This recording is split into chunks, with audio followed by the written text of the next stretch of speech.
What if I told you that the difference between those who thrive under pressure and those who crumble isn't talent, intelligence, or luck, but something far simpler, yet infinitely more powerful? What if the secret to unshakable confidence, crystal clear decision-making, and magnetic presence was already inside you, waiting to be awakened? Every single day, millions of people are hijacked by their own minds. They wake up anxious about the day ahead, react emotionally to every challenge, and go to bed exhausted from battling their own thoughts. They live in a constant state of mental chaos, bouncing between worry, frustration, anger, and overwhelm. But here's what they don't realize. This isn't normal. This isn't how your mind is supposed to work. The truth is, calmness isn't a personality trait you're born with or without. It's not genetic lottery. It's a skill, a trainable, developable, masterable skill that anyone can learn. And once you understand how to cultivate true mental calmness, everything changes. Your relationships improve because you stop reacting and start responding. Your performance skyrockets because anxiety no longer clouds your thinking. Your presence becomes magnetic because people are naturally drawn to those who remain centered in chaos. Think about the people you most admire, the leaders, the innovators, the ones who seem to glide through life's challenges with grace. What do they all have in common? They've mastered the art of mental calmness. They don't avoid stress. They transform it. They don't eliminate problems. They navigate them with clarity. They've trained their minds to be their greatest ally, not their worst enemy. In this comprehensive guide, you're going to discover the exact methods, techniques, and principles that separate the mentally calm from the mentally chaotic. You'll learn the neuroscience behind why some people naturally stay calmer, the ancient wisdom that's been proven by modern research, and the practical strategies you can implement immediately to start experiencing deeper peace and unshakable confidence. By the end of this journey, you won't just understand calmness, you'll embody it. You'll become the person others look to when everything falls apart. Because you'll have trained your mind to find peace in any storm. Chapter 1. The Hidden Cost of Mental Chaos. Before we can build unshakable calmness, we need to understand exactly what we're fighting against. Mental chaos isn't just uncomfortable. It's one of the most expensive problems you'll ever face. And most people have no idea how much it's costing them every single day. Let's start with your brain under stress. When you're mentally chaotic, your brain activates what neuroscientists call the sympathetic nervous system. Your amygdala, the brain's alarm system, floods your body with stress hormones like cortisol and adrenaline. These chemicals were designed to help you fight or flee from immediate physical threats, like a wild animal. But in modern life, this system activates for emails, traffic jams, difficult conversations, and deadline pressure. Here's the problem. When your brain is in this state, it literally shuts down your prefrontal cortex, the part responsible for logical thinking, creativity, and emotional regulation. You become biologically incapable of making good decisions. Your memory suffers. Your immune system weakens. Your ability to connect with others diminishes. You're essentially operating on mental survival mode when you should be thriving. The cost shows up everywhere. In your career, mental chaos leads to poor decision-making, decreased productivity, and damaged relationships with colleagues. You react instead of respond. You make choices based on fear instead of logic. You miss opportunities because anxiety clouds your judgment. Research from Harvard Business School shows that professionals who can't manage their mental state earn significantly less over their lifetime than those who remain calm under pressure. In your relationships, mental chaos is even more destructive.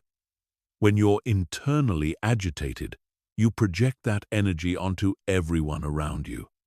You misinterpret neutral comments as attacks. You create conflict where none existed. You push away the people you care about most, because your reactive mind sees threats everywhere. Your partner, your children, your friends, they all feel the ripple effects of your inner turbulence. But perhaps the highest cost is to your potential. When your mind is chaotic, you can't access your full capabilities. You second-guess yourself. You procrastinate on important decisions. You avoid challenges that could lead to growth. You live smaller than you're meant to live because chaos makes everything feel overwhelming and impossible. The medical costs are staggering too.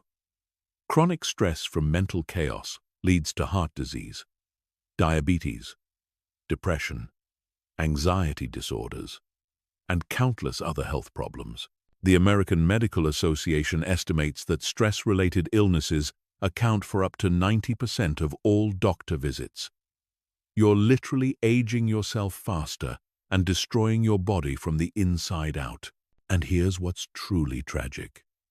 Most people accept this as normal. They think constant worry is just part of adult life. They believe that successful people are naturally more stressed. They've been conditioned to think that calmness equals laziness or lack of ambition. This couldn't be further from the truth. The most successful people in every field, from business to sports to arts, have one thing in common. They've learned to maintain mental calmness even in high-pressure situations. They understand that clarity comes from stillness, not chaos. They know that their mind is their most valuable asset, and they treat it accordingly. Think about surgeons performing life-saving operations, fighter pilots flying at supersonic speeds, negotiators handling million-dollar deals, elite athletes competing on the world stage. They all operate in extremely high-pressure environments, but they've trained their minds to remain calm and focused. This isn't because they don't feel pressure. It's because they've learned to transform pressure into power. The neuroscience is clear. A calm mind processes information faster, makes better decisions, remembers more effectively, and connects with others more deeply. When you're mentally calm, you access what researchers call flow state, where time seems to slow down, solutions appear effortlessly, and you perform at your absolute peak. But here's the good news. Mental chaos isn't permanent. It's not who you are. It's simply how your mind has been conditioned to operate. And just like you can train your body to become stronger and more flexible, you can train your mind to become calmer and more resilient. The techniques you're about to learn have been tested by millions of people across thousands of years. They work for CEOs and stay-at-home parents, for introverts and extroverts, for young people and old people. They'll work for you too, if you're willing to put in the effort. Chapter 2. The Neuroscience of Unshakable Calm. Your brain is not fixed. This might be the most important thing you ever learn about mental calmness. For decades, scientists believed that adult brains couldn't change, that you were stuck with whatever neural patterns you developed in childhood. This has been proven completely wrong. Your brain has something called neuroplasticity, which means it's constantly rewiring itself based on how you use it. Every thought you think, every emotion you feel, every reaction you have is literally carving neural pathways in your brain. Think of these pathways like trails through a forest. The more often you walk down a particular trail, the more worn and obvious it becomes. The less you use a trail, the more it gets overgrown and disappears. Right now, you have well-worn neural pathways for anxiety, stress, and reactivity, because that's how you've been training your brain. But you can create new pathways for calmness, clarity, and thoughtful response. The brain doesn't care which pathways you strengthen. It simply reinforces whatever patterns you repeat most often. This process happens through something called myelination. Every time you practice staying calm in a challenging situation, your brain wraps those neural pathways in a fatty substance called myelin, which makes the signals travel faster and more efficiently. It's like upgrading from a dirt road to a superhighway. The more you practice calmness, the more automatic it becomes. Scientists have studied the brains of people who meditate regularly, and the results are remarkable. After just 8 weeks of meditation practice, brain scans show increased gray matter in areas associated with emotional regulation, empathy, and self-awareness. The amygdala, the brain's alarm system, actually shrinks, becoming less reactive to stress. Meanwhile, the prefrontal cortex, responsible for executive function and decision-making, becomes more active and better connected to other brain regions. But you don't need to become a monk to experience these benefits. Dr. Sarah Lazar at Harvard Medical School found that even short daily practices can create measurable changes in brain structure. People who practiced just 20 minutes of mindfulness daily for 8 weeks showed the same brain changes as long-term meditators. Let's understand what happens in your brain when you're truly calm. Your parasympathetic nervous system, often called the rest and digest system, becomes dominant. Your heart rate slows and becomes more variable, which actually indicates better cardiovascular health. Your breathing naturally deepens and slows. Your muscles release tension. Your digestive system functions properly. Your immune system strengthens.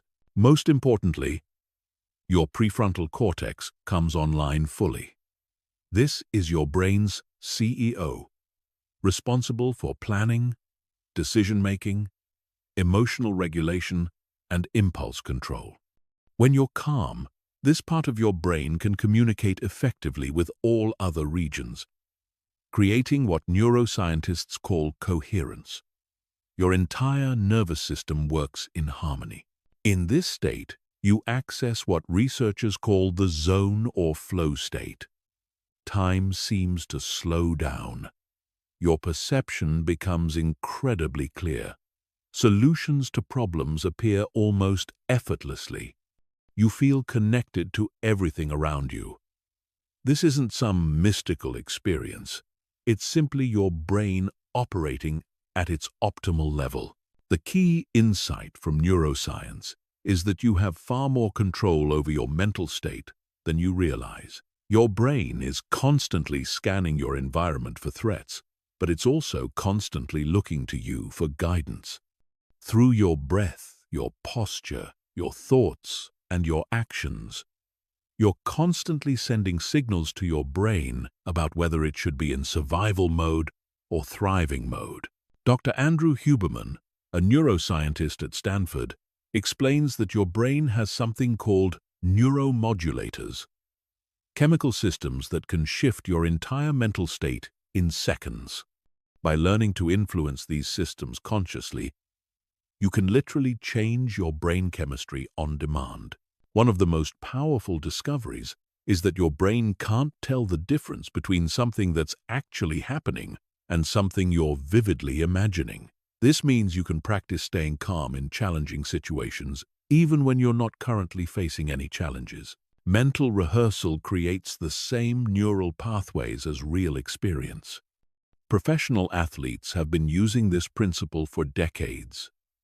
They visualize perfect performances over and over, and their brains develop the neural patterns for success. You can do the same thing with calmness. By repeatedly imagining yourself staying perfectly calm in difficult situations, you're literally programming your brain to respond that way automatically. The research on gratitude is particularly fascinating.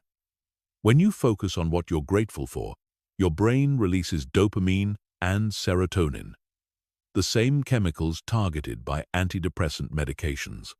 But unlike medications, gratitude has no side effects and becomes more effective the more you practice it.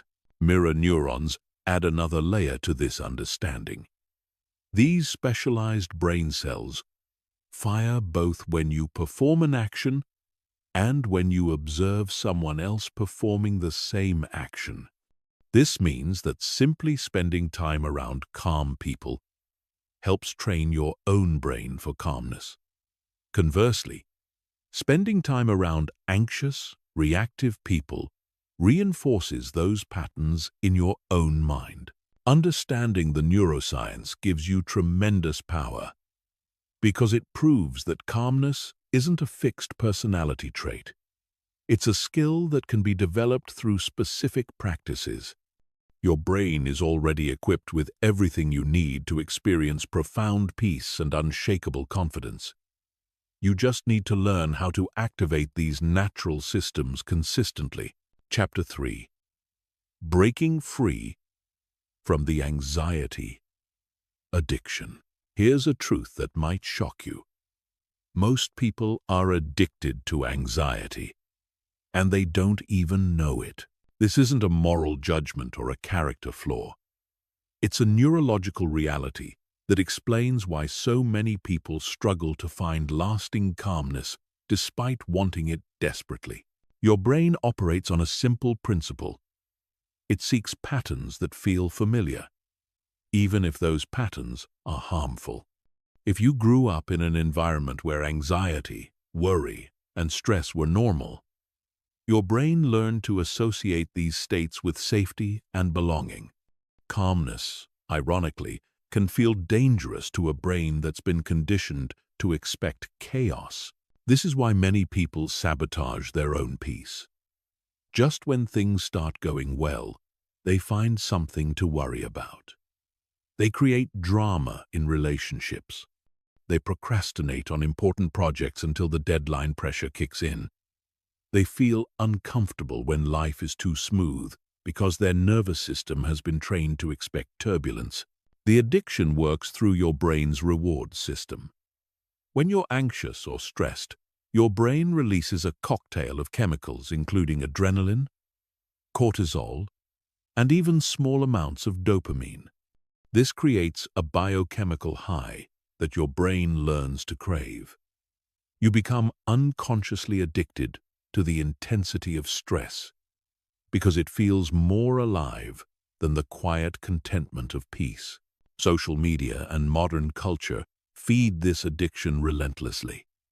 Every notification triggers a small stress response. Every news update activates your survival instincts. Every social comparison floods your system with anxiety chemicals. You're essentially mainlining stress all day long, and your brain adapts by expecting and craving these constant hits of intensity. The identification trap is another layer of this addiction. Many people have built their entire identity around being busy, stressed, or overwhelmed. They wear their anxiety like a badge of honor. They bond with others through shared complaints and worries. They secretly fear that if they become too calm, they'll lose their edge, their drive, or their connection to others. This is particularly common among high achievers who believe their success comes from their anxiety. They think worry is what keeps them motivated, and stress is what drives their performance. But research consistently shows the opposite. Calm people outperform anxious people in virtually every measurable way. Anxiety doesn't create success, it limits it. Breaking free from anxiety addiction requires recognizing these unconscious patterns. Start paying attention to when you create unnecessary stress in your life. Notice when you amplify small problems into major crises. Observe when you resist feelings of peace and contentment. Awareness is the first step toward freedom. Your brain's negativity bias also feeds this addiction. Evolution programmed your mind to focus on threats and problems because this helped your ancestors survive. But in modern life, this same tendency keeps you constantly scanning for what's wrong, what could go wrong, and what might go wrong. You literally train your brain to find problems even when none exist. The comparison trap amplifies anxiety addiction exponentially. Social media presents you with carefully curated highlights of other people's lives, triggering constant feelings of inadequacy. Your brain interprets these comparisons as threats to your social status and survival. Flooding your system with stress chemicals, you become addicted to the drama of feeling behind, less successful, or somehow inadequate. Future tripping is another manifestation of anxiety addiction. Your mind becomes obsessed with controlling outcomes that haven't happened yet and may never happen. You spend enormous amounts of mental energy worrying about possibilities instead of dealing with realities. This creates a chronic state of tension that your nervous system begins to expect and crave. The perfectionism connection runs deep in anxiety addiction. Many people use worry as a form of magical thinking, believing that if they stress enough about something, they can prevent bad outcomes. Perfectionism provides the illusion of control, but it actually increases anxiety and decreases performance. Your brain becomes addicted to the false sense of control that constant vigilance provides. Breaking this addiction isn't about eliminating all stress from your life. Stress in appropriate doses can be beneficial and motivating. The goal is to shift from chronic, low-grade anxiety to acute, purposeful engagement when it's actually needed. Think of it like the difference between a smoke alarm that goes off constantly versus one that only activates when there's an actual fire. The withdrawal process from anxiety addiction can be uncomfortable at first. When you start practicing genuine calmness, your brain might interpret this as something being wrong. You might feel guilty for not worrying. You might feel disconnected from others who are still operating in anxiety mode. You might even feel bored without the constant stimulation of stress. This is normal and temporary. Your brain is simply adjusting to a new baseline. Like any addiction recovery, there will be moments when you want to return to familiar patterns of worry and stress. The key is recognizing these moments as part of the healing process, not evidence that calmness doesn't work for you. The beautiful truth is that once your brain adjusts to operating from calmness instead of anxiety, you'll wonder how you ever lived any other way. Peace becomes your natural state. Challenges become opportunities for growth instead of threats to your survival. You'll have access to creativity, intuition, and clarity that were impossible when your mind was constantly hijacked by stress. Chapter 4. The Ancient Art of Present Moment Awareness. Every spiritual tradition, every wisdom school, every enlightened teacher throughout history has pointed to the same fundamental truth. Peace exists only in the present moment. This isn't philosophical rhetoric or spiritual bypassing. It's a practical reality that modern neuroscience has confirmed. The present moment is the only place where true calmness can be found. Your mind creates suffering by constantly time traveling. It replays past events, analyzing what went wrong, who was to blame, and how things could have been different. It projects into the future, imagining worst-case scenarios, trying to control outcomes, and creating anxiety about things that haven't happened and may never happen. This mental time travel is the source of virtually all psychological suffering. When you're fully present, worry becomes impossible. Anxiety cannot exist in the now, because anxiety is always about something that might happen later. Regret cannot exist in the now because regret is always about something that happened earlier. Depression often stems from being stuck in the past, while anxiety comes from being lost in the future. The present moment is naturally peaceful because it's the only moment that actually exists. But presence isn't just the absence of mental time travel. It's a profound state of awareness where you become intimately connected with reality as it actually is, rather than as your mind thinks it should be. In this state, you stop fighting what's happening and start working with it skillfully. You stop trying to control everything and start responding to everything. The breath is your most reliable anchor to the present moment. Unlike your thoughts, which can spiral into past and future, your breath only exists right now. Every inhale and exhale happens in this moment. When you focus your attention on your breathing, you automatically return to presence. But breathing for calmness isn't just about paying attention to your breath. It's about understanding how your breathing pattern directly influences your nervous system. When you're anxious or stressed, your breathing becomes shallow, rapid, and irregular. This sends signals to your brain that you're in danger, which triggers more stress hormones and creates a vicious cycle. Conscious breathing breaks this cycle instantly. When you deliberately slow and deepen your breath, you activate your parasympathetic nervous system, which signals to your brain that you're safe. Your heart rate slows, your blood pressure drops, your muscles relax, your mind clears. This isn't just relaxation. It's a fundamental shift in your neurological state. The 4-7-8 breathing technique is particularly powerful for instant calm. Inhale through your nose for 4 counts, hold for 7 counts, and exhale through your mouth for 8 counts. The extended exhale is key because it activates your vagus nerve, which is the main pathway of your parasympathetic nervous system. Just a few rounds of this breathing pattern can shift you from anxiety to calmness in under a minute.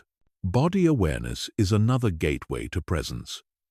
Your body only exists in the present moment. It can't be in the past or future. When you tune into physical sensations, you automatically return to now. Start with your feet on the ground. Feel the temperature, pressure, and texture. Move your attention slowly up through your legs, torso, arms, and head. Notice areas of tension and areas of ease without trying to change anything. This practice, called a body scan, not only brings you into presence but also helps you identify where you're holding stress physically. Most people carry chronic tension in their shoulders, jaw, or stomach without realizing it. This physical tension sends constant stress signals to your brain, maintaining a state of low-grade anxiety even when there's nothing to be anxious about. Sound awareness offers another pathway to presence. Right now, notice all the sounds around you. Don't label them or judge them, simply listen. You might hear traffic, voices, air conditioning, birds, or your own heartbeat. Sound always happens in the present moment. So, focusing on sound naturally brings you into now. The practice of noting is incredibly effective for developing present moment awareness. Throughout your day, simply note what's happening without getting lost in stories about what's happening. Thinking, feeling angry, planning, remembering, worrying. This creates space between you and your mental activities, allowing you to observe your mind rather than being completely identified with it. Many people resist present moment awareness because they believe they need to think constantly to be productive or solve problems. But research shows that your best insights and solutions come from a calm, present mind, not from anxious mental spinning. When you're present, you have access to intuition, creativity, and wisdom that are impossible to reach when your mind is scattered. The key insight is that presence is always available to you. No matter how chaotic your external circumstances, no matter how intense your emotions, you can always return to this moment through your breath, your body, or your immediate sensory experience. The present moment is your refuge, your reset button, and your source of infinite peace. Presence isn't a technique you practice occasionally. It's a way of living. The more you cultivate present moment awareness, the more natural it becomes. Eventually, you'll find yourself naturally grounded in the present, even during challenging situations. This is when you'll experience the unshakable calm that comes from being fully aligned with reality as it is. Chapter 5. Emotional Mastery Through Mindful Observation. Most people believe they are their emotions. When anger arises, they become an angry person. When sadness appears, they identify as depressed. When anxiety surfaces, they feel like they are fundamentally anxious. This identification with emotional states is one of the primary obstacles to developing unshakable calm. The truth is, you are not your emotions. You are the awareness that observes emotions. This distinction isn't philosophical semantics. It's a practical reality that changes everything about how you relate to your inner experience. When you learn to observe emotions rather than becoming them, you develop the capacity to remain calm, even when powerful feelings are present. Emotions are like weather patterns in the sky of your consciousness. Sometimes there are storms, sometimes there's sunshine, sometimes it's cloudy, but the sky itself remains unchanged by whatever weather passes through it. You are the sky, not the weather. This perspective allows you to experience emotions fully without being overwhelmed or controlled by them. Mindful observation starts with creating space between the initial emotional impulse and your reaction. Most people go directly from feeling to action without any pause. They feel angry and immediately lash out. They feel anxious and immediately start worrying. They feel sad and immediately sink into depression. This automatic reactivity is what creates chaos in relationships and life. The pause is where your power lies. In that space between feeling and reacting, you have choice. You can acknowledge the emotion without being controlled by it. You can feel angry without acting aggressively. You can experience anxiety without believing anxious thoughts. You can notice sadness without identifying as a sad person. Learning to name emotions accurately is crucial for this process. Most people have a very limited emotional vocabulary. They know happy, sad, angry, and maybe a few others. But there are hundreds of distinct emotional states, and the more precisely you can identify what you're feeling, the more power you have over it. Instead of, "I'm stressed," you might identify, "I'm feeling overwhelmed by too many competing priorities."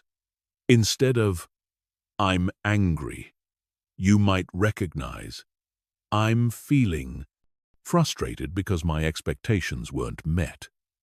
This precision helps you understand what's actually happening and respond more skillfully. The RAIN technique is incredibly powerful for emotional mastery. RAIN stands for recognize, allow, investigate, and non-identification. First, recognize what emotion is present without immediately trying to change it. Second, allow the emotion to be there without resistance. Third, investigate the emotion with curiosity rather than judgment. Finally, remember that you are not this emotion. It's simply something you're experiencing. Most people try to push away uncomfortable emotions, which only makes them stronger. What you resist persists. When you fight against anger, you create more anger. When you struggle against anxiety, you amplify anxiety. When you avoid sadness, you prolong sadness. Acceptance doesn't mean you like the emotion. It means you stop fighting it. This acceptance creates space for the emotion to move through you naturally. Emotions are energy in motion, and they want to flow. When you don't resist them, they often dissipate much more quickly than when you fight against them. Think of emotions like waves in the ocean. If you dive under a wave, it passes over you harmlessly. If you fight against it, it can knock you down. Understanding the difference between pain and suffering is essential for emotional mastery. Pain is the immediate emotional response to a situation. Suffering is the story you tell yourself about the pain. Pain is inevitable in human life. Suffering is optional and created by your mental resistance to what's happening. For example, if someone criticizes your work, the immediate sting of disappointment is pain. But if you then spend hours replaying the criticism, imagining what others think, questioning your abilities, and creating elaborate stories about what this means about you, that's suffering. The initial pain might last seconds, but the suffering can go on indefinitely. Mindful observation helps you see this distinction clearly. You can acknowledge the initial emotional impact without buying into the mental stories that create prolonged suffering. You can feel disappointed without concluding that you're a failure. You can experience rejection without deciding that you're unlovable. The practice of emotional surfing teaches you to ride emotional waves rather than being crashed by them. When a strong emotion arises, instead of being overwhelmed, you can observe its qualities. How does anger feel in your body? Where do you sense anxiety most strongly? What does sadness actually feel like when you pay close attention? This investigation reveals that emotions are actually quite temporary and constantly changing. What feels overwhelming at first often shifts and transforms when you observe it mindfully. You start to see that emotions have a natural life cycle. They arise, peak, and pass away, just like everything else in nature. Developing emotional mastery doesn't mean becoming emotionally numb or disconnected. It means developing the capacity to feel deeply while maintaining your center. It means being able to experience the full spectrum of human emotions without being destabilized by them. This is true strength, not emotional suppression. Chapter 6. The breath as your instant reset button. Your breath is the most powerful tool you have for instant calmness. Yet 99% of people use only a fraction of its potential. Every single breath you take sends direct signals to your nervous system, telling your brain whether you're safe or in danger. Master your breath, and you master your state of mind in any situation. The average person takes between 12 to 20 breaths per minute when at rest. But here's what's shocking. Most people breathe incorrectly their entire lives. They breathe shallow, quick breaths from their chest instead of deep, slow breaths from their diaphragm. This chest breathing actually triggers stress responses in your body, keeping you in a constant state of low-grade anxiety. Watch a baby sleep and you'll see perfect breathing. Their belly rises and falls with each breath while their chest barely moves. This is how humans are designed to breathe. Somewhere along the way, stress, poor posture, and cultural conditioning teach us to breathe from our chest, creating a chronic state of physiological tension. Diaphragmatic breathing is your first line of defense against any stressful situation. Place one hand on your chest and one on your belly. When you breathe correctly, the hand on your belly should move significantly while the hand on your chest remains relatively still. This engages your diaphragm, the large muscle beneath your lungs that's designed to do most of the work of breathing. The 4-7-8 technique is incredibly powerful for instant calm. Breathe in through your nose for 4 counts, hold for 7 counts, and breathe out through your mouth for 8 counts. The extended exhale is crucial because it activates your parasympathetic nervous system. Do this 4 times and you'll feel a noticeable shift in your mental state. But breathing for calmness goes far beyond simple techniques. Your breath rate directly influences your heart rate variability, which is one of the best indicators of stress resilience. When you breathe at approximately 5 breaths per minute, you create something called coherence, where your heart rate, blood pressure, and nervous system all synchronize in optimal harmony. Box breathing, used by Navy SEALs and emergency responders, creates this coherence quickly. Inhale for 4 counts, hold for 4 counts, exhale for 4 counts, hold for 4 counts. Repeat this pattern for at least 2 minutes.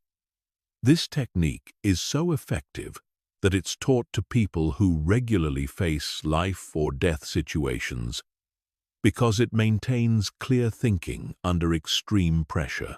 The physiological sigh is another incredibly powerful tool discovered by neuroscientist Dr. Andrew Huberman. Take a normal inhale through your nose, then take a second, smaller inhale on top of it. Then exhale slowly through your mouth. This double inhale followed by a long exhale directly calms your nervous system faster than any other breathing technique. Understanding the mechanics makes these techniques even more powerful. When you inhale, your heart rate naturally increases slightly. When you exhale, your heart rate decreases. By extending your exhales longer than your inhales, you're literally hacking your nervous system to shift into calm mode. This isn't placebo effect. It's basic physiology. Breath awareness throughout the day transforms your baseline stress level. Most people only think about their breathing when they're already stressed. But if you check in with your breath regularly when you're calm, you develop the sensitivity to notice when stress is building before it overwhelms you. Set gentle reminders throughout your day to take 3 conscious breaths. The 3-part breath creates deep relaxation by engaging your entire respiratory system. First, breathe into your belly, feeling it expand. Then, continue the inhale into your ribs, feeling them widen. Finally, Fill the top of your lungs near your collarbones. Exhale in reverse order.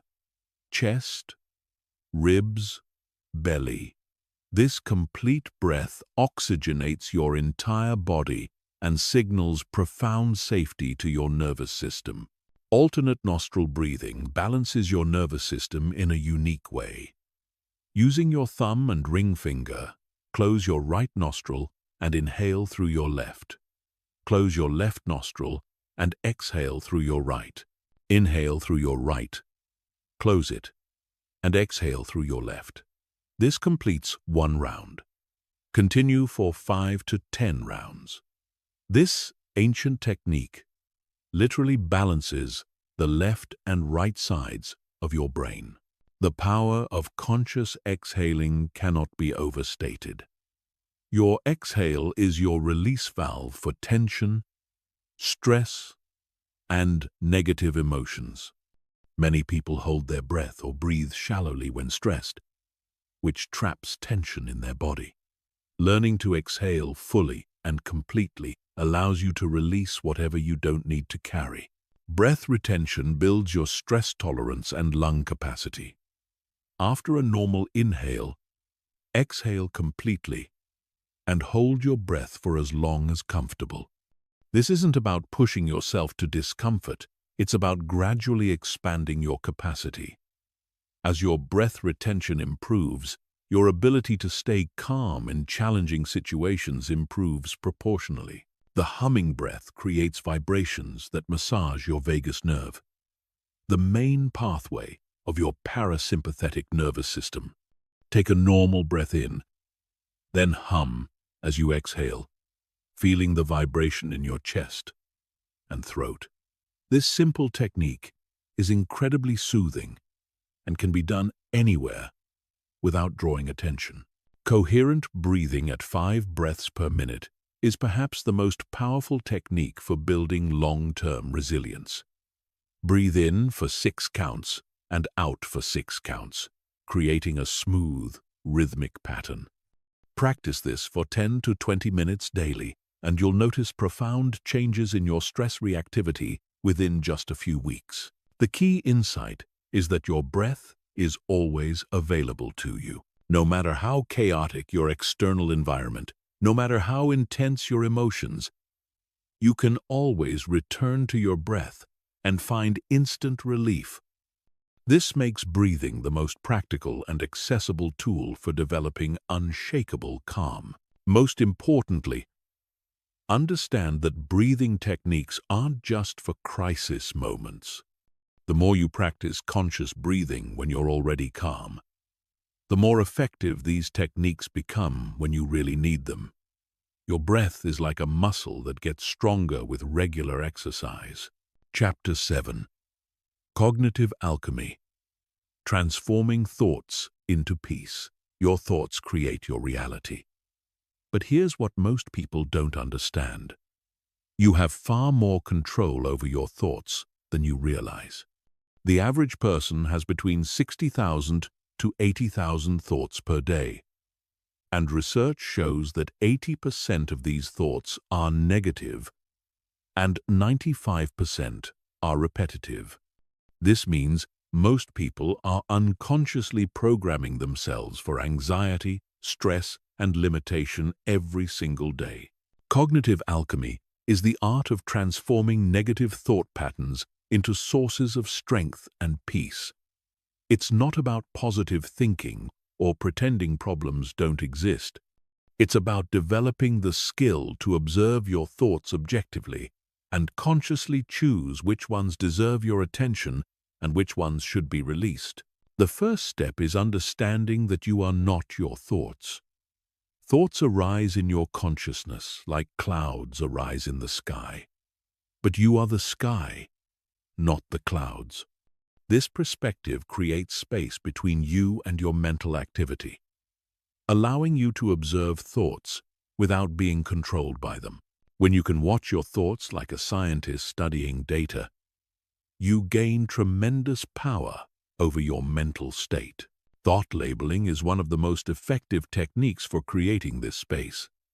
Instead of getting caught up in the content of your thoughts, simply label them: worrying, planning, remembering, judging, fantasizing.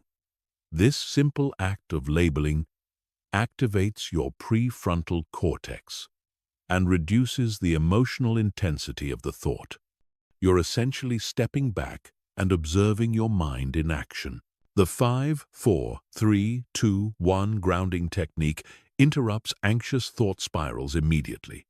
When you notice your mind racing, identify 5 things you can see, 4 things you can touch, 3 things you can hear, 2 things you can smell, and 1 thing you can taste. This grounds you in sensory reality and breaks the cycle of mental spinning. Understanding cognitive distortions gives you tremendous power over anxious thinking. Your brain has predictable ways of distorting reality when you're stressed. All or nothing thinking makes you see everything as either perfect or terrible. Catastrophizing makes you imagine worst-case scenarios. Mind reading makes you assume you know what others are thinking. Mental filtering makes you focus only on negative aspects, while ignoring positive ones. Once you can identify these distortions, you can challenge them directly. When you catch yourself catastrophizing, ask, what's the most likely outcome? Not the worst possible outcome. When you notice all or nothing thinking, ask, what's the middle ground here? When you're mind reading, ask, what evidence do I actually have for this assumption? The Byron Katie method of inquiry transforms any stressful thought through 4 simple questions. First, is it true? Second, can you absolutely know that it's true? Third, how do you react when you believe that thought? Fourth, who would you be without that thought? Then turn the thought around and find examples of how the opposite might be true. This process reveals how much suffering comes from believing unexamined thoughts. Reframing is perhaps the most powerful cognitive tool for instant calm. Every situation can be viewed from multiple perspectives, and you have the power to choose which perspective serves you best. A job loss can be seen as a disaster or as an opportunity for something better. A relationship ending can be viewed as rejection or as freedom to find true compatibility. A health challenge can be seen as punishment or as motivation to live more fully. The key to effective reframing isn't denial or false optimism. It's finding genuinely useful ways to interpret challenging situations. Ask yourself, how might this situation benefit me in the long run? What can I learn from this experience? How might this redirect me towards something better? What opportunities does this create that wouldn't have existed otherwise? Thought stopping interrupts rumination before it gains momentum. When you notice yourself starting to worry or replay negative scenarios, say, stop, either out loud or in your mind. Then immediately redirect your attention to something else. This might seem simplistic, but it's incredibly effective because it breaks the neural pathway before it becomes reinforced. The worry window technique contains anxious thinking to specific times rather than letting it dominate your entire day. Set aside 15 minutes daily for worrying. Write down everything you're concerned about. Then brainstorm actionable steps for the things you can control and consciously release the things you can't. Outside of this worry window, when anxious thoughts arise, remind yourself that you'll address them during your designated worry time. Gratitude thinking rewires your brain for positivity by actively seeking what's working in your life. Your brain has a negativity bias that automatically scans for problems and threats. Gratitude practice counteracts this by training your mind to notice beauty, abundance, and positive experiences. This isn't about pretending everything is perfect. It's about developing a more balanced and accurate perception of reality. The cognitive load theory explains why overwhelm happens and how to prevent it. Your conscious mind can only hold about 7 pieces of information at once. When you try to juggle too many thoughts, decisions, or concerns simultaneously, your mental processing becomes inefficient and anxiety increases. The solution is to externalize your thinking through writing, create systems for routine decisions, and focus on one thing at a time. Metacognition, or thinking about thinking, develops your capacity to observe your mental processes objectively. Most people are completely unconscious of their thought patterns. They think the same thoughts repeatedly without ever questioning whether these thoughts are accurate, helpful, or necessary. Developing metacognitive awareness allows you to step back and evaluate your thinking patterns like a wise counselor. The thought record technique helps you examine anxious thoughts systematically. Write down the situation that triggered anxiety. Identify the specific thought that created distress. Rate your belief in this thought. From 0 to 100. Examine the evidence for and against this thought. Develop a more balanced perspective. And re-rate your belief in the original thought. This process usually reveals that your initial anxious thoughts were much more extreme than reality warranted. Understanding the difference between productive and unproductive worry gives you permission to release mental energy that's not serving you. Productive worry leads to problem solving and action. Unproductive worry loops endlessly without creating solutions. If you can do something about a concern, make a plan, and take action. If you can't do anything about it, practice releasing it through breath, movement, or mental redirection. The power of cognitive alchemy lies in consistency. Every time you catch and redirect a negative thought pattern, you're literally rewiring your brain. Every time you choose a more empowering perspective, you're strengthening neural pathways for resilience. Over time, these practices become automatic, and you'll find yourself naturally thinking in ways that support your peace and well-being. Chapter 8. Building Stress Immunity Through Controlled Exposure. Just like your body develops immunity to diseases through exposure to small amounts of pathogens, your mind can develop immunity to stress through controlled exposure to manageable challenges. This process, called stress inoculation, is one of the most powerful ways to build unshakable calm that lasts even in genuinely difficult situations. Most people try to avoid stress completely, which actually makes them more vulnerable when challenging situations inevitably arise. It's like trying to build physical strength without ever lifting weights.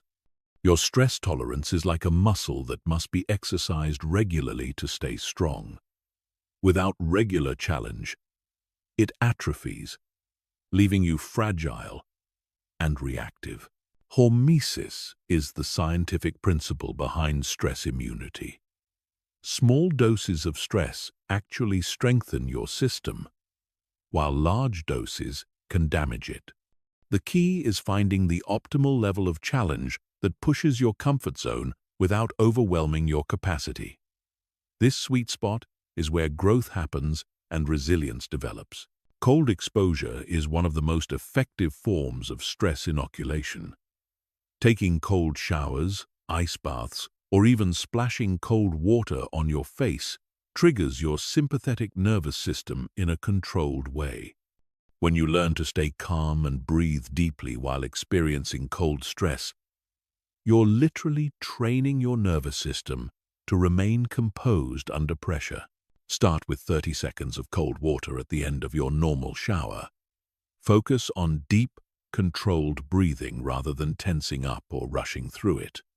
Gradually increase the duration as your tolerance builds. The goal isn't to suffer, it's to practice maintaining calm awareness while your body experiences stress signals. The Wim Hof method combines cold exposure with specific breathing techniques for maximum stress immunity. The breathing protocol involves 30 deep breaths, followed by a breath retention, repeated for 3 rounds. This creates a controlled stress response that trains your nervous system to recover quickly from activation. Combined with cold exposure, this method builds remarkable resilience. Physical exercise, especially high-intensity interval training, provides another form of beneficial stress. When you push your body to its limits during exercise, you're practicing staying calm under physical pressure. The key is maintaining conscious breathing and mental focus even when your heart rate is elevated and your muscles are fatigued. Mental challenges like public speaking, learning new skills, or having difficult conversations also build stress immunity.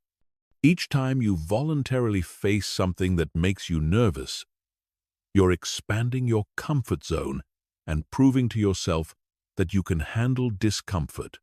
The more you practice being uncomfortable, the less power discomfort has over you.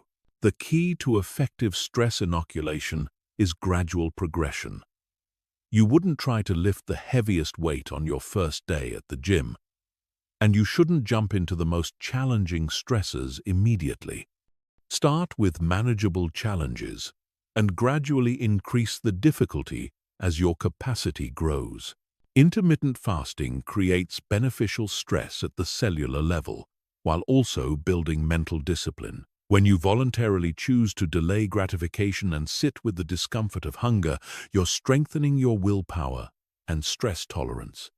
Start with a 12-hour fast and gradually increase to 16 or 18 hours as it becomes comfortable. Breath-holding exercises build both physical and mental resilience. After a normal exhale, hold your breath for as long as comfortable. Then breathe normally for a minute and repeat. This creates a mild stress response that trains your nervous system to stay calm when oxygen levels fluctuate. It also builds confidence in your body's ability to handle challenging sensations. Social challenges like initiating conversations with strangers, expressing unpopular opinions, or setting boundaries with difficult people build psychological resilience. Each time you do something socially uncomfortable, you're proving to yourself that rejection or judgment isn't actually dangerous. This reduces the power of social anxiety over your behavior. The crucial element in stress inoculation is your mental approach. You must view these challenges as training rather than suffering. Each uncomfortable moment is making you stronger and more resilient. Each time you maintain calm under pressure, you're building confidence in your ability to handle whatever life presents. Recovery protocols are just as important as the stress exposure itself. After any form of stress inoculation, spend time in parasympathetic recovery through deep breathing, gentle movement, warm baths, or meditation. This teaches your nervous system to return to baseline quickly after activation, which is a key marker of resilience. Progressive muscle relaxation combined with stress exposure creates a powerful combination. Practice tensing and relaxing different muscle groups while experiencing mild stressors. This teaches you to maintain physical relaxation even when your nervous system is activated, which is an advanced skill that serves you in all challenging situations. The psychological benefits of stress inoculation extend far beyond just handling stress better. Each time you voluntarily face discomfort and come through it successfully, you build evidence that you're capable of handling whatever life presents. This creates genuine confidence based on actual experience rather than just positive thinking. Visualization can supplement physical stress inoculation effectively. Mentally rehearse yourself staying calm in challenging situations. See yourself breathing deeply during a difficult conversation, maintaining composure when receiving criticism, or staying centered during a crisis. Your brain treats vivid mental rehearsal almost like real experience. The compound effect of stress inoculation builds over time. Each small challenge you face voluntarily makes you slightly more resilient. Over months and years, this accumulates into unshakable confidence and calm. You become the kind of person others naturally look to during difficult times because you've systematically trained yourself to thrive under pressure. Understanding that stress is not the enemy changes everything about how you relate to challenging situations. Stress becomes feedback, training, and opportunity for growth, rather than something to avoid at all costs.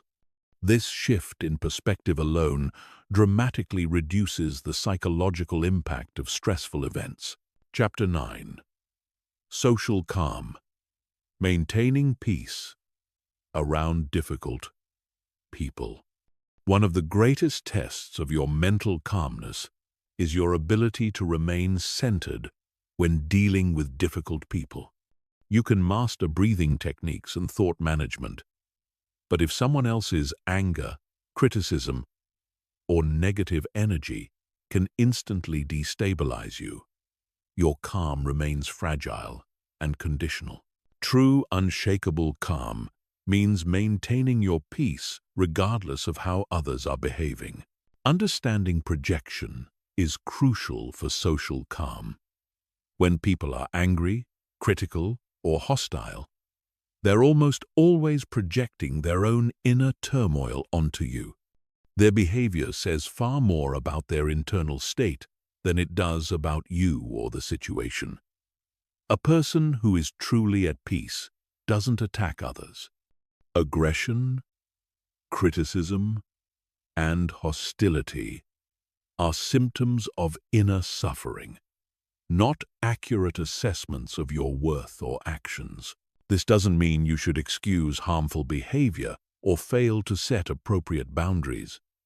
It means you can respond to difficult people from a place of understanding rather than reactive emotion. When you realize that someone's hostility comes from their own pain, you can maintain compassion while still protecting yourself effectively. The energy field concept helps explain why some people affect your calm more than others. Every person emits an energetic frequency based on their emotional state. Anxious people radiate anxiety. Angry people radiate hostility. Calm people radiate peace. When you're around someone, you're constantly being influenced by their energetic state, unless you learn to maintain your own center. Energetic boundaries are just as important as physical boundaries. Before entering challenging social situations, visualize yourself surrounded by a protective bubble of calm energy. Imagine negative emotions bouncing off this bubble rather than penetrating into your system. This isn't just visualization. It's a real technique that helps you maintain your state, regardless of external influences. The gray rock method is effective for dealing with people who thrive on drama and conflict. When someone is trying to provoke an emotional reaction from you, become as boring and unresponsive as possible. Give short, neutral answers. Don't share personal information. Avoid engaging with their attempts to create drama. Most people who seek conflict will lose interest and move on to more reactive targets. Emotional contagion explains why you might feel drained or agitated after spending time with certain people. Humans are wired to mirror the emotional states of those around them. This was helpful for survival in prehistoric times. But in modern life, it can mean absorbing other people's stress, anxiety, or anger without realizing it. Developing emotional immunity requires conscious awareness of your state before, during, and after social interactions. Check in with yourself regularly. Are you feeling more tense, more anxious, more irritated? If so, you're absorbing energy that doesn't belong to you. Use breathing techniques and grounding practices to release what isn't yours and return to your natural state. The pause and breathe response prevents reactive behavior that you'll regret later. When someone says something that triggers anger or defensiveness, take a slow, deep breath before responding. This activates your prefrontal cortex and prevents your amygdala from hijacking your behavior. Most relationship conflicts could be avoided if people simply paused before reacting to emotional triggers. Active listening diffuses tension and often transforms hostile people into allies. When someone is upset, they usually just want to feel heard and understood. Instead of defending yourself or arguing your point, listen to understand their perspective. Reflect back what you're hearing. Ask clarifying questions. Often, once people feel truly heard, their hostility dissolves naturally. The broken record technique maintains your boundaries without escalating conflict. When someone is pressuring you to do something you don't want to do, simply repeat your position calmly and consistently. I understand you'd like me to work this weekend, but I won't be available. Don't justify, argue, or explain extensively. Just repeat your boundary like a broken record until they accept it. Compassionate detachment allows you to care about someone without taking responsibility for their emotional state. You can feel empathy for a person's suffering while still maintaining your boundaries and peace. This is especially important with family members or close friends who have chronic emotional problems. You can love someone and support them without absorbing their drama. The Aikido principle applies perfectly to social conflicts. In Aikido, you don't meet force with force, which only creates more conflict. Instead, you redirect the energy in a way that neutralizes the attack while causing minimal harm. In conversations, this means agreeing with whatever truth exists in criticism, redirecting hostile energy into productive discussion, and finding common ground whenever possible.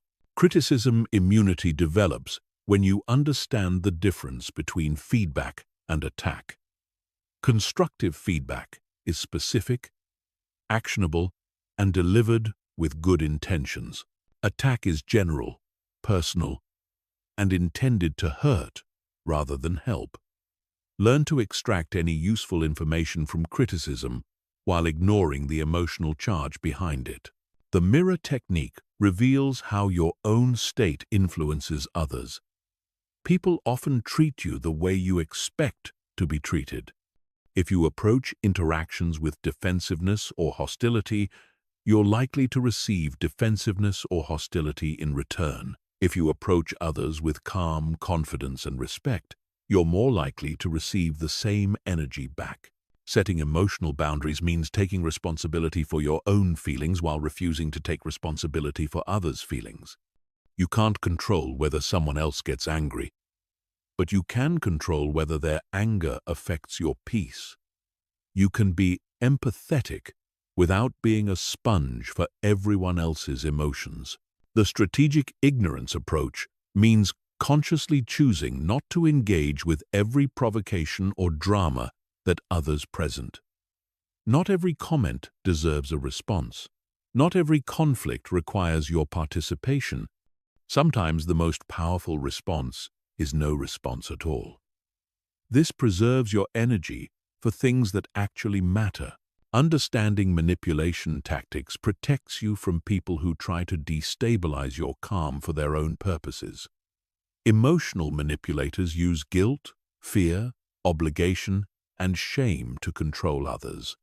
When you recognize these tactics, they lose their power over you. You can respond to the person's underlying needs without falling for their manipulative strategies. The most important insight about social calm is that you can only control your own behavior and responses. You cannot change other people, fix their problems, or make them treat you better. But you can become so centered in your own peace that external behavior cannot disturb your inner equilibrium. This is true freedom and the foundation of authentic confidence. Chapter 10. Emergency Protocols. Instant calm in crisis moments. No matter how much you practice calmness techniques during peaceful times, there will be moments when life hits you with genuine emergencies, unexpected crises, or overwhelming situations that threaten to completely destabilize your mental state. These are the moments when all your training either proves its worth or reveals where you need more practice. Having emergency protocols ready transforms you from someone who gets overwhelmed by crisis into someone who thrives under pressure. The first 60 seconds of any crisis are crucial. How you respond in that initial minute often determines whether the situation escalates or gets resolved effectively. Most people spend this critical time in shock, panic, or reactive behavior that makes everything worse. Training yourself to have automatic responses for crisis moments gives you a massive advantage when clarity and composure matter most. The stop technique gives you instant access to your higher brain functions when you're feeling overwhelmed. STOP stands for stop what you're doing. Take a breath, observe what's happening objectively, and proceed with conscious choice. This four-step process can be completed in under 30 seconds and immediately shifts you from reactive mode to responsive mode. The physiological reset sequence works when your body is flooded with stress hormones and your nervous system is in full activation. First, splash cold water on your face or hold ice cubes in your hands. Cold triggers your mammalian dive reflex, which immediately slows your heart rate. Second, do the physiological sigh. Double inhale through your nose. Long exhale through your mouth. Third, drop your shoulders and relax your jaw, which releases physical tension that amplifies stress. The 5-4-3-2-1 grounding technique works exceptionally well during panic attacks or overwhelming anxiety. Identify 5 things you can see, 4 things you can touch, 3 things you can hear, 2 things you can smell, and 1 thing you can taste. This forces your attention into the present moment and out of anxious thinking loops. It's impossible to be fully grounded in your senses and completely overwhelmed simultaneously. Box breathing provides immediate nervous system regulation when you feel your stress response spiraling out of control. Inhale for 4 counts. Hold for 4 counts. Exhale for 4 counts. Hold for 4 counts. Repeat this pattern for at least 8 rounds.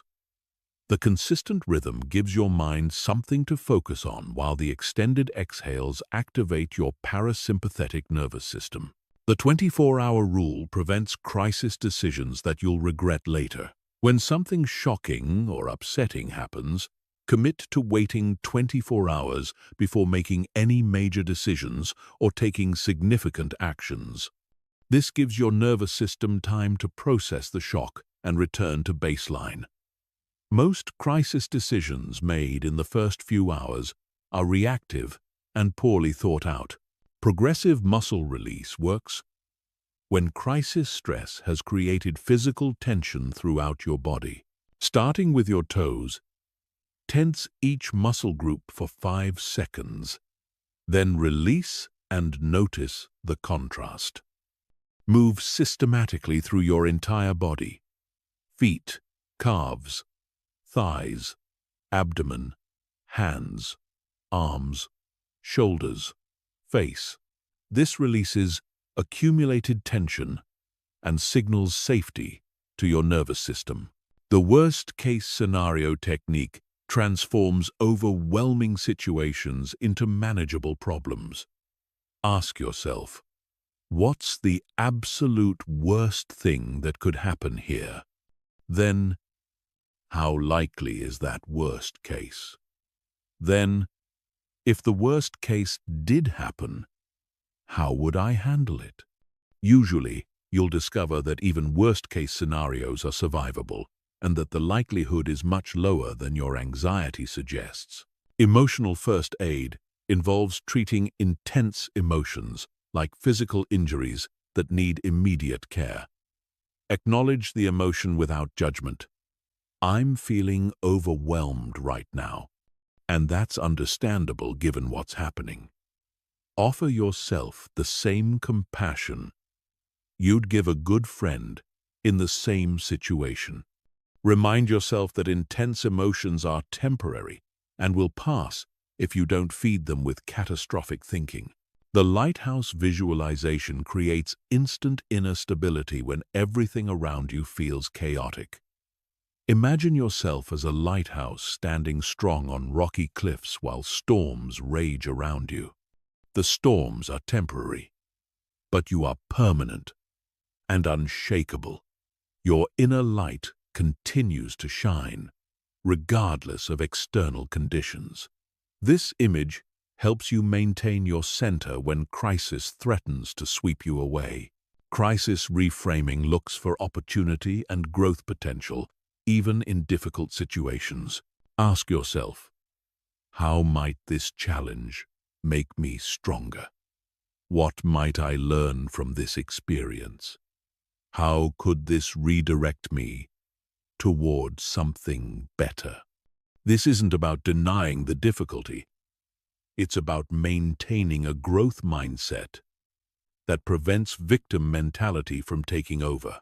The strategic withdrawal technique knows when to remove yourself from overwhelming situations temporarily. If you're in a heated argument, say, "I need a few minutes to collect my thoughts," and leave the room. If you're feeling overwhelmed at work, take a brief walk or find a quiet space. Strategic withdrawal isn't avoidance. It's tactical regrouping that allows you to return with clarity and composure. Micro-meditations provide instant reset buttons throughout crisis situations. Take 30 seconds to close your eyes and focus only on your breath. Feel your feet on the ground. Notice the temperature of the air on your skin. These tiny moments of presence accumulate into significant stress relief and keep you connected to your center throughout prolonged, difficult situations. The support system activation protocol means knowing exactly who to call and what resources to access when you're in crisis. Before you need them, identify 3 people you can reach out to for emotional support, practical help, or professional guidance. Having this plan ready prevents the additional stress of trying to figure out who to call when you're already overwhelmed. Energy management during crisis means protecting your resources for what matters most. Crisis situations can drain your mental and emotional energy quickly. Identify what absolutely must be dealt with immediately and what can wait. Let go of perfectionism and focus on good enough solutions. Preserve your energy for the most important decisions and actions.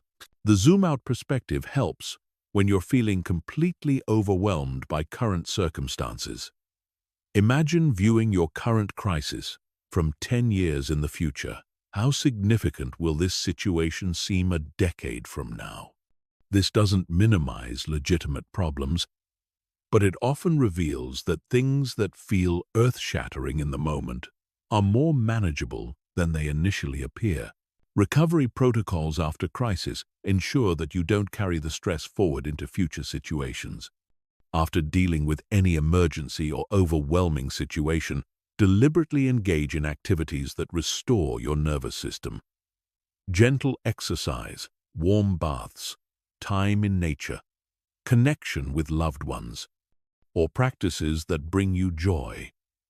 This prevents accumulated stress from building up over time.